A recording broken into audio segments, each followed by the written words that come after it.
Hello, beautiful moms, and welcome back to Radiant Mama. I'm so happy y'all are here and just honored to be in y'all's ears today. If it's your first time tuning in, welcome to Radiant Moms. This is a safe, faith-filled space where we just celebrate the real, raw, and radiant journey of single motherhood, especially the sacred calling of raising our incredible, unique, special needs kids. And yeah. In the last episode, I shared a little bit about my story, just who I am, why I started this podcast, and what this space means to me. So if you haven't listened to that yet, take a break, pause this, go listen to that, and then join us back for episode 2. I'm super excited about today. I posted on Radiant Mama's Instagram just a Q&A for you guys. And I was not expecting that kind of traction. I'm super excited and just super grateful that y'all have just a heart for education and y'all want to learn and just educate yourselves a little bit more on these topics. And yeah, I'm just excited to get into these questions. So let's dive in. The first question I do want to say, though, before we start, is I got a lot of questions, so I wasn't able to answer all of them in today's podcast. So I will answer a little bit more just on the social media page, but if there is something that I haven't answered yet after you listen to today's podcast or I wasn't able to respond to you, just shoot me a quick message.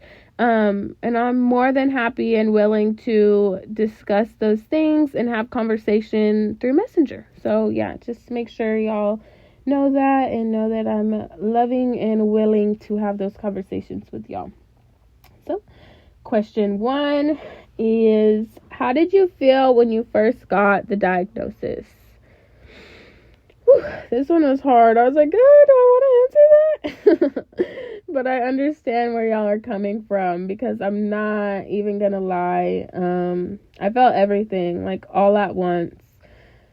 I felt so much emotions, almost like the air had got ripped out of my lungs. And I was just sitting there holding my baby. He was 2 at the time. So I was just hearing words that I didn't even fully understand. And I just knew that everything had changed just based off kind of how the doctor was speaking. I could just feel, I just felt a shift. And my heart dropped, my mind raced. I felt confusion, guilt, fear, and honestly, I think just a lot of grief. I remember looking at my son and just thinking, like, what does this mean for him? What does this mean for us? Like, what does this mean for our future? It was like time. It was like the world froze a little bit, but the weight of the emotions didn't. I don't know how to put it in words other than that. It was painful. It was, I don't know, it was a lot. I do think there was a strange sense of relief. Also, just because we had a name, I had been trying to get him diagnosed with something. I knew, my mom heart knew something was off, but I had been trying to get him diagnosed and evaluated for something since around the age of 1, if not a little bit before that. So it had been almost a whole year of me, pretty much begging his pediatrician, like, I know something's off with my son. I know you're saying it could be a speech delay. I know you're saying this, but, like, I just know, So almost a little bit of relief and just knowing that now I had a name, I wasn't overthinking or being dramatic. And it was something real, it was something I've heard of before. I had heard of autism. I didn't know how to navigate it. I didn't know anybody directly in my life who had it, but I had heard of it, so it wasn't just completely all new. So that gave me a little bit of peace. But I understand, like, if you're in that space right now, I think, first of all, you need to just let yourself feel it all, and you cry, you scream, you grieve, whatever you need to do, because God gave us those emotions for a reason. But I do think it's important to remember not to unpack all your stuff and live in those emotions, to feel those emotions, but then to speak life over yourself too, And if you're not able to do that, if you're not in that mental capacity to be able to speak love and life over yourself, then open your Bible and let Jesus do it for you. Because his truth and his promises will wash over all the fear, all the sadness, all the feelings of doubt or guilt. He's able to combat those feelings with us, or for us in our brains, with his promises and his truth. So just know you're not alone in this, that he's with you, and that I'm with you, and that you're stronger than you know and stronger than you feel in that moment, or in this moment, wherever it may be, that you are. So yeah, going on to, I have a lot of questions, guys, so I'm just going to be answering all of them. But going on to question 2, what's the hardest part of your day and what keeps you going, Mom? This one hit deep too. I think the hardest part is just kind of feeling like I'm doing all this work, like invisible work, It's the moments where I'm repeating myself to yet another doctor, or explaining my child's needs at school again, or when we have a public meltdown and people are staring, like I don't already feel overwhelmed enough, It's just the weight of 1,000 things that need to be done, but there's only one of me, There's only one brain, there's only 2 hands, and yeah, I think sometimes I just feel tired, and not just physically, but emotionally. Like I am giving from a well that feels pretty darn close to empty, But also, what keeps me going? Like, even when we feel like we're on empty, yet we still continue to show up, we keep going, and that's just how we are as mothers. And I have to give a lot of the credit to not only Jesus, but to my kids, because their laughs, like just their presence in that moment, their spirits, how goofy they are, like they don't realize what we're feeling. They're still over here trying to climb up chairs and, spin upside down. Just being able to still hold on to those pieces of joy, and just the way that they teach me about love and strength, it's just so admirable. And that's how I know that Jesus placed these kids with me and placed me with them for a reason. Like, even when I don't have words, I know that God sees me. I know he's walking with me through all those appointments, every sleepless night, all the times when I'm crying in the bathroom or whatever, his strength has really helped, just make those weak times feel a little less weak. And then also just being real, I feel like coffee helps. So do, deep breaths, and I'll literally close my eyes and just count to 10, like 1, 2, and just breathing and refocusing and recentering yourself will really help. It's kind of just like crying in the shower, which we all hear all the time. It just, I don't know, it provides a little bit of freedom. If you've ever done it, you know what I'm talking about. Like, nothing has changed. You get out the shower and the circumstance is still the same from when you went into the shower, but you feel a little better, and I do believe that's just Jesus, and he's with us in those moments. And just, letting us know that we don't have to have it all together, but it's just about showing up anyway and trusting that his grace will meet us right there in those moments. So I feel like those are some of the hardest parts of a hard day, and just truly what keeps you going is your kids, Jesus, coffee, and a good cry, right? Can I get an amen? Because that is so true. But on to question 3. I feel like it's kind of intertwined with question number 2, and honestly I didn't really want to answer it because I don't feel like I'm 100%, I don't want to say qualified, but kind of in a sense qualified to answer this, because I don't feel like I'm 100% there. But this podcast is all about honesty and realness, and I feel like if you know me, that's something that you're gonna get. So I was like, you know what, let me throw this question in, because I never want to give off the spirit of holier than thou, or like I have it all together, because maybe I do not. So yes, we're going to answer question 3, and it is, how do you keep your faith strong when life gets heavy? Kind of like I had just explained, if I'm being honest, I feel like I don't always. Some days my faith feels rock solid, and other days I feel like I'm hanging on by a thread. But I feel like during that and navigating that, what I've learned is that God's not asking us to be perfect. He just wants us to be able to be present and to seek Him. So I've stopped trying to bring Him a good, polished version of myself. Now I go to Him when I'm tired, when I'm overwhelmed, when I'm crying, when I'm frustrated. I just talk to Him truly like He's my best friend. Just like how I'm talking to you guys right now. Like this is how I talk to God. This is how our conversations are, because He already knows my heart. He knows who I am. He knows the thoughts that I'm going to think tomorrow.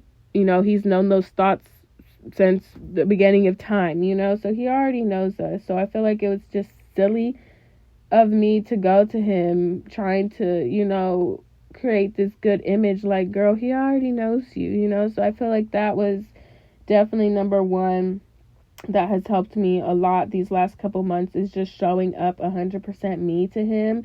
And He's able to work with that so much more. I feel like our relationship has grown so much since I've made that change, just coming to Him exactly how I am, coming to Him when I'm mad, coming to Him when I'm frustrated, coming to Him when I'm crying.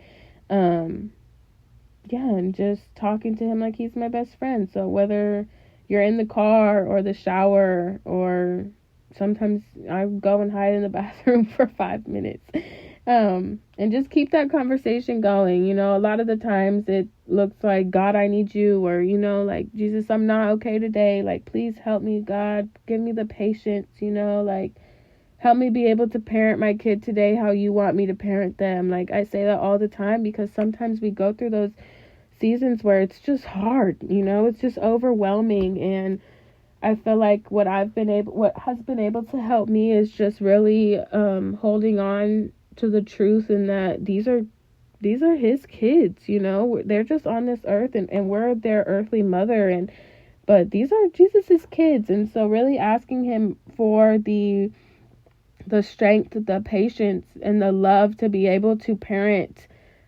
my kids how He would parent them in those seasons of, me feeling a little stressed, or, just a hard season. And yeah, I feel like He always answers. Sometimes I hear Him through scripture, or sometimes through a worship song that just hits, a little different that day, or sometimes just through a stranger's kindness. And honestly, that's how I know He's near, even in the chaos, because He always shows up and always gives me a little sign of confirmation. And He'll do that for you too. It's really just about seeking Him. So I feel like, to answer the question, faith for me hasn't been about always feeling strong. It's just been about trusting Him even when I'm not strong, and when I am feeling weak, and knowing that God is going to hold me together and get me through, the mountain. So just keep showing up, keep talking to Him, keep seeking Him. And like I said in the beginning, some days I'm on fire, and some days I'm driving myself literally off the hem of His robe. But He sees it all, and He's always faithful, and His promises are always true to us. So I feel like, yeah, just being able to be at peace with that, and knowing that, helps me keep my faith a little strong when life gets heavy. Not saying it's 100%, but that's what helps me. And question 4. What advice would you give a mom who's just starting this journey? I'm pretty new to this journey and feeling lost. All right. Beautiful mother. First of all, you're beautiful. You know if you ask that question, but you're so pretty. So, first of all, I just want to say that you're not alone. We've all started this journey, at some point, and had those emotions. And honestly, this journey does not look like what you imagined, but like I said, and like I will always say, is You were handpicked for this, and God didn't make a mistake when he gave you your child. He knew exactly what he was doing. You know, he knows your heart, he knows your strength, and he knows your love, and he knows exactly what your baby needs.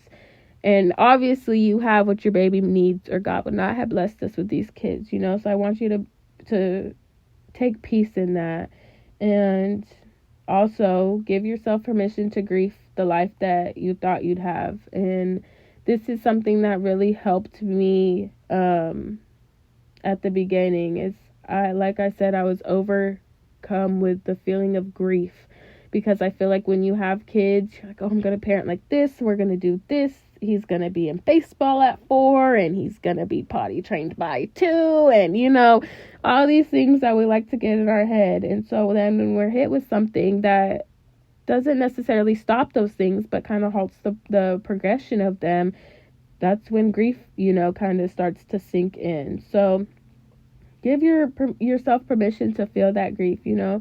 Doesn't make you a bad mom. We're all human, you know. We're all human. Whether we're a mom or not, we're all human.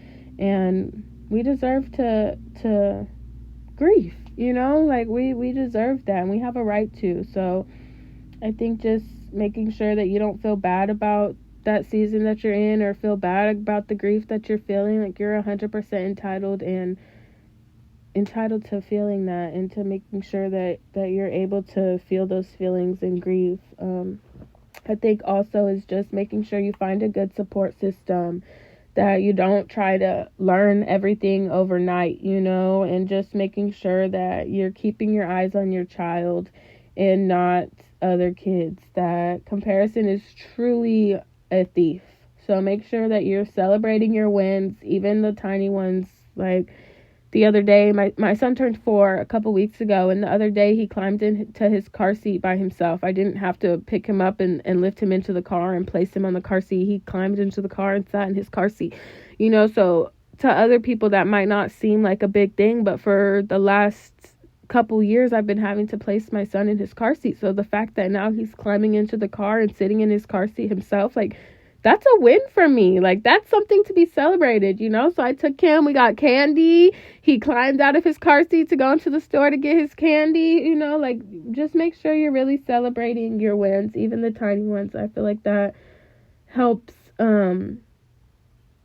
just narrow out those negative emotions that you're going to be feeling in the beginning.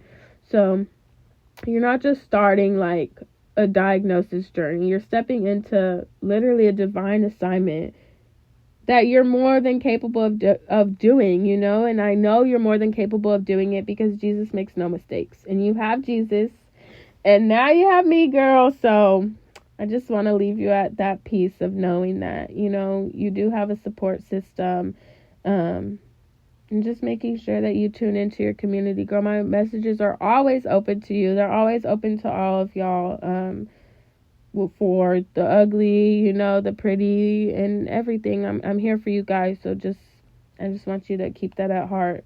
I know that I answered a little bit of it, but also knowing that you have me. So if you need anything, please don't hesitate to reach out. So yeah. Brings us on to question number 6. I missed one. Question number 5. How do you handle tantrums or meltdowns? Okay. I had to put this question in here because this is, I don't want to say one of like a pet peeves, but something that I don't feel, I guess it is a pet peeve, because girl, this kind of be making me a little irritated, but not in a bad irritated. I feel like in a sense of like, why are we not educated on this as a society? You know, that tantrums and meltdowns are sensory meltdowns are two completely different things. And I felt like whenever my son would have a sensory meltdown, you know, the people around me are like, oh, he doesn't listen, or oh, he just wants this, or, you know, he's just spoiled. Like, that is the complete opposite of what a sensory meltdown is. So first, I wanted to get it straight by saying that tantrums can come from a bad behavior, you know, but a sensory meltdown is not a bad behavior. It's a source of communication.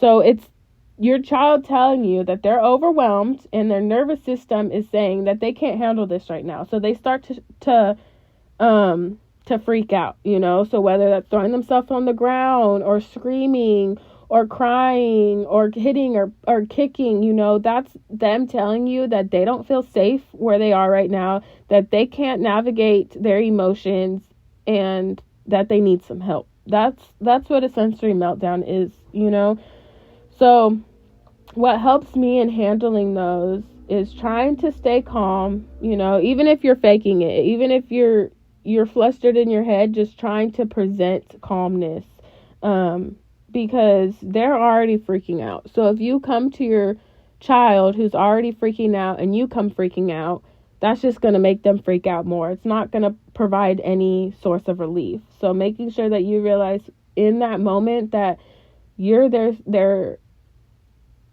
comforter, you're there to provide them with that calmness. So 1, I would say staying calm. 2, knowing the difference. Tantrums are about wants, meltdowns are about capacity, what they can take. If they're overwhelmed, it's about regulating their nervous system. 3, I always have, I guess you could call it a little toolkit. It's obviously not tools, but like chewy toys, snacks, sensory items. If they like a certain show, putting that on your phone, or music.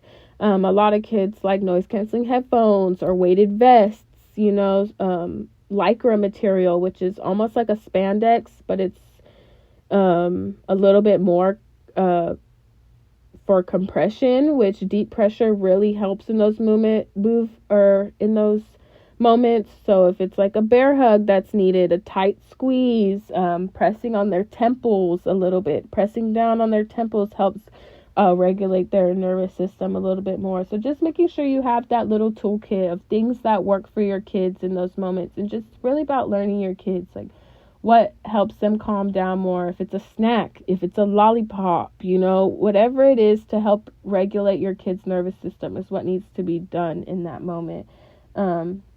Number 4, ignore the scares. Ignore the stares. So I think it's important to know, if say you go into a store, your kid's on the ground screaming, and then you get stressed out because everybody's looking at you, which is, obviously a human response. But I think that's when we have to try and start retraining our brain, because their stares really don't matter in that moment. Let them look. And give all your attention to your kid, and making sure that you are able to get your kid to a space where they feel safe. And then I guess 5th, I would just say give yourself grace, so whether it ends well or in the middle of Target with a full cart abandoned, you just have to breathe. And that's happened to me multiple times. Amari, he used to hate going into the stores whenever he was tired. And sometimes as a mom, you can't help it. You're running around all day and you're like, I have to go to the grocery store, and by then your kid's ready for nap, and you still have to go into the grocery store. And Amari used to hate that. He used to hate it so bad. There's been multiple times where I've been walking through the store and I just can't get him to calm down, where I literally pull him out the cart and we walk out. I have to leave the cart there with everything in it, I have to leave it there and walk out and get him to a place where he's able to feel safe. And that's what matters, the groceries, whatever it is, that can stay. We can order curbside or delivery in a couple hours when our kid's better, So I think just making sure that we always put our kids' needs in that moment first, because it's not a tantrum. It's not them trying to act out. It's them showing you that they're not safe in that moment, and it's on us. That's our job, to do whatever we need to do to get them to a place where they're able to regulate their emotions a little bit and not feel as overwhelmed. So yeah, just give yourself grace, whether it ended good or bad, and you're still a good mom, and just keep showing up. The more I continue to bring Amari into those grocery stores, or into the stores, those meltdowns lessen. So now they're very rare. He's adjusted, and You know, if it does happen, then delivery exists for a reason. If it doesn't happen and he's good in the store, then we celebrate that win, you know? So I think that's just how we can start to handle meltdowns a little better, and also realizing that they're not tantrums. But yeah, another question that I got that is one that I was sad reading. It made me cry because I remember how I felt when I was told this. And I honestly, I didn't think it was widely spewed. So to now be brought this question by one of y'all, it really hurt me because I didn't think that other people were having to hear such a honestly disgusting comment made. So I hate that y'all are actually hearing that too. I don't know why I thought I was the only one, but I guess I'm not. But anyways, the question is, why do people say autism is a demon? And this one makes my blood boil lovingly, I guess. But it really makes me upset because it's so wrong. And I feel like if you're in your Bible and you're in your word, then this wouldn't even be something that you would say because you would know that it's false, you know? And I think it's just so detrimental to the autism community of people having this viewpoint and walking around spewing this information, because there are people that are in the autism community, obviously, that aren't saved and aren't walking with God and don't have a relationship. And then there's people over here spewing that autism's a demon. And that is extremely detrimental to the community. So I just want to first say that if you're one of those persons that said it or says it, or, you know, said in the past, or please stop. Like, please educate yourself and pick up your Bible and read the truth, and please stop spewing this, because it's something that is so detrimental to our community. Autism is not a demon. My child's not broken. Your child is not broken. They were wonderfully made, which is stated in the Bible.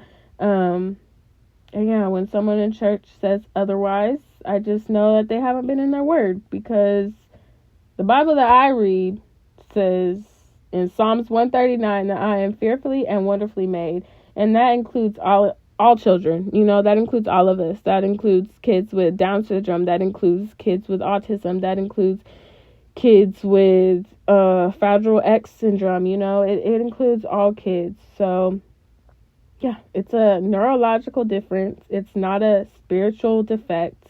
And honestly, the difference is filled with beauty and brilliance. So I feel like if you are answered, to answer your question, I don't know why people say that. I know the question was, why do people say autism is a demon? And honestly, I don't understand, and I don't think I will. I mean, it's not for me to understand why people say that. But to answer your question, what they're saying is 100% wrong. So don't hold on to that.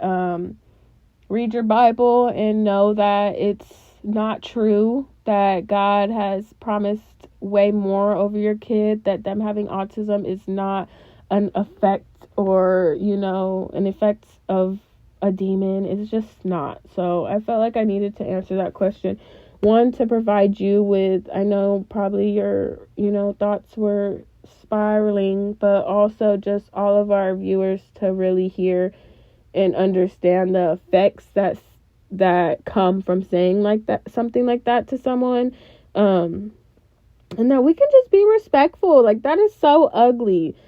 I don't think anybody would walk up to someone that has Down syndrome and say that they're a demon because they have Down syndrome. Like, it's the special needs. It's all the same thing. It's a neurological difference. It's not a demon. But yeah, I don't even want to really speak on that one anymore. But I hope that answered your question a little bit, or shut the question down, because it should not be a question. I don't know why they say it's a demon, but it's not, girlfriend. It's just not. And that brings us on to question 7. What do you wish people understood about you being an autism mom?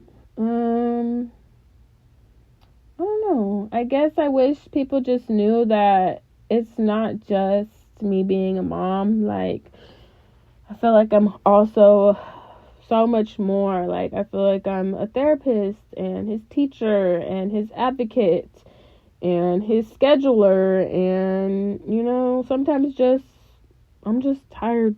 I'm just a tired Reagan trying her best. I wish people understood that autism doesn't have a specific look. That meltdowns aren't about bad parenting. That's just a part of our world sometimes. I wish people wouldn't offer fixes, or I don't know. I feel like a lot of time that's what it is. It's just like, oh, try this or do this. Like, I just wish people wouldn't offer fixes when I'm not asking for that.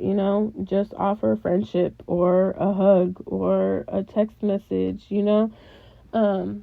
But I feel like more than all of that, I wish people just knew that it wasn't a burden. I feel like being a autism mom is a calling, and only a few are called to it, and it's something that I hold deeply to my heart, and I wouldn't trade it for the world. I know how not difficult, but it does make life a little bit more challenging at times, and even with knowing that, I still just wouldn't trade it, because God didn't make a mistake when he gave me my child, and he didn't make one when he gave you your child either. So I think just people knowing that we wouldn't change this, and we don't carry it as a burden, and yes, we may talk about it a lot, and we may be vocal about it, but that doesn't mean that it's a burden, and it doesn't mean that I want to change anything, or that I feel less than, or that I feel my kid is less than. Like, no, it's nothing like that. So I just wish that people just understood that we're much more than just a mom, that we have a lot of tasks on our belt, and that sometimes we're not just asking for a fix, but kind of just looking for a friendship or just support and love. And I feel like a lot of us can agree with that. And that kind of goes on to question 8, which is, how do you take care of you? Like the other question, I really wasn't going to answer this because, girl, I'm still learning. But what I have learned is that I can't pour from an empty cup. That self-care isn't selfish, that it's survival. And I felt like in the beginning, maybe just the people that were around me, I come from a single mom for, part of my life. After my father passed away, before my stepdad came into my life, it was just me and my mom, so she had to do a lot alone. So I feel like whenever I had my kid, it was kind of like, which no fault to her, like at all, but it's just kind of something that I dealt with, was,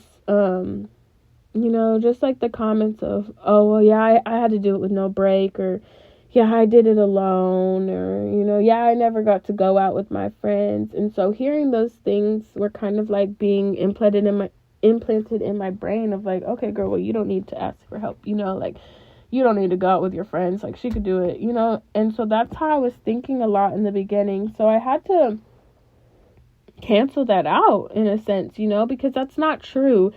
And you deserve to go out with your friends, you deserve to get a break, you deserve all of those things. As a mom, and definitely as a special needs mom, it's 100% deserved, so I feel like just realizing that, like, I can't pour from an empty cup, and although I may not want to take a break, or I may not want to ask for help, like, this is needed. I can't do this alone. Realizing that we can't do it alone, that we're gonna need a little bit of help from time to time, and it may look different in different seasons. Taking care of myself sometimes. My sister, she lives now close remotely, but before she lived states away. So I wasn't able to call and ask her to watch the kids. Even now she has a full-time job and she's married. So, I'm not always able to get childcare. But just realizing that, he's at therapy for 30 minutes. Maybe that's 30 minutes of me just sitting in the car and quiet, or telling the therapist, hey, this session I'm going to let y'all do one-on-one and I'm going to go sit in the car, or I'm going to go take a 30-minute walk around the parking lot. It just looks different. It looks different. And I think also just canceling out the comparison where, we're on social media and we're on all these things and we see all these self-care hacks or self-care day, come spend the day with me, and these women are going and getting facials and massages and nails done and out to shopping and out to eat. And I'm like, how do you find a childcare for all of that? You just realizing, like, we can't compare. One, we're doing it alone, and two, our children are not just kids that we can always just drop off with whoever and go. So realizing that, just letting go of that perfection, realizing you can't pour from an empty cup, talking to God real with no filter, and having faith and knowing that he's our best friend and our father, and that, sometimes that's the self-care I get throughout the day is my devotional and my Bible time. And I wholeheartedly believe that self-care, because without that, I'll be a little gremlin. I'm telling y'all, I've already seen it before. Like, it's needed. And just, reminding yourself that you matter, not just as a mom, but as a daughter of our King. If one's, I don't know, if no one's told you this today, like, you're worth the care, and you're worth the rest, and you're worth the love, and you're worth the joy. You deserve it. So I feel like that's kind of how I take care of me. It's just first acknowledging that I had to take care of me because I used to not, and then just letting go of the perfection and realizing that our self-care may look a little different than the self-care that we're seeing everywhere else. And that's okay. It's for a season. There's going to be a time where our children are in school from the morning to the afternoon, and we may be able to get a little bit more self-care in. And, just realizing that, I feel like is a blanket of peace over me sometimes. So, yeah, hope that answered how I take care of myself. And then the last question is I just read that one. I'm a single mom raising a special needs child, and I feel so isolated. What would you say to me? This one made me so sad. I feel that even now, with having a community around me, sometimes that isolation still fits in them little cracks, So I just say, the loneliness is real. I know it's heavy, but you're not alone, and you're most definitely not forgotten, and most definitely not invisible. Whether I answered this question or not, God still sees you, and your child still sees you. And yeah, some things that helped me in those times, of feeling so isolated was just finding my people.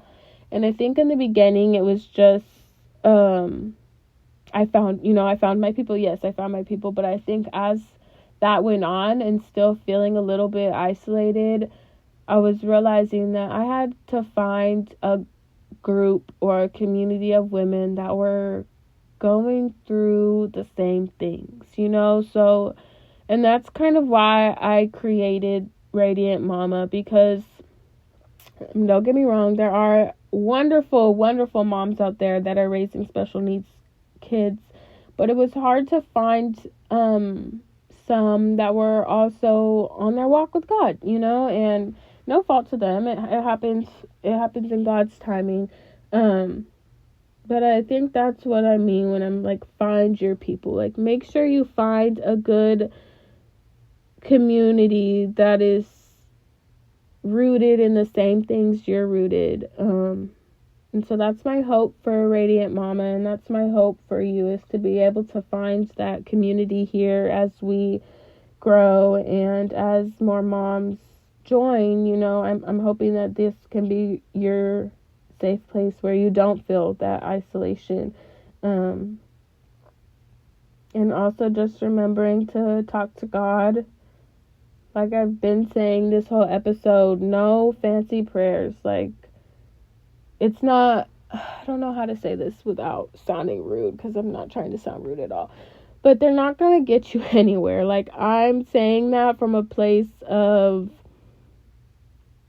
I've been there. Like, just trying to come to God all together. Like, it doesn't do anything for us in the long run. So just making sure that we're showing up to Him and talking to Him with 100% honesty and telling Him, I'm feeling isolated right now. I feel alone. Like, I feel like I have no one in my corner. I feel like I wake up and I'm with my kids all day and I go to sleep, and that's all, the only people I've talked to, and most of the time they're not talking back. It's me talking to myself. And just showing up to Him, however you are in that moment, and really speaking to Him from your heart, and watching how that isolation can start to decrease, I think is just beautiful. So yeah, that's that advice, and that's what I would say to you right now. Just remember that it doesn't last forever, that seasons change, that happiness comes again, and I promise that you're doing way better than you think you are. And I'm praying for you. And we love you here. And this is your community now. And yeah, I want to see y'all engage and just welcome everybody, as it starts to grow in God's timing. I just hope that y'all are able to use this space as a place of community and a space of love for all moms. So yeah, I'm gonna end here with question 9, because we're almost at about 45 minutes. So yeah, let me leave y'all with this. He gives strength to the weary and increases the power of the weak. That's Isaiah 40:29. So like I've been saying, you don't have to feel strong to be strong. And God sees your midnight tears. He sees your midday meltdowns. And He's holding you through it all. So just be at rest with that, and knowing that even if you're not feeling 100% yourself, that God's still with you, and He's still preparing you to get over that mountain, or to get over whatever you're facing in life right now, that He's preparing you to get over that and to be on top of the world with Him. So that's it for today's episode. Thank y'all for being here, for being honest, and just for being a part of this growing sisterhood. And I do want to say, if this episode hit you in any way or blessed you, just share it with a mom who might need it, just a little bit more today, and let's just keep lifting each other up. So until next time, I love y'all. Walk in grace, and remember that you're not alone. You're chosen, you're called, and you are radiant.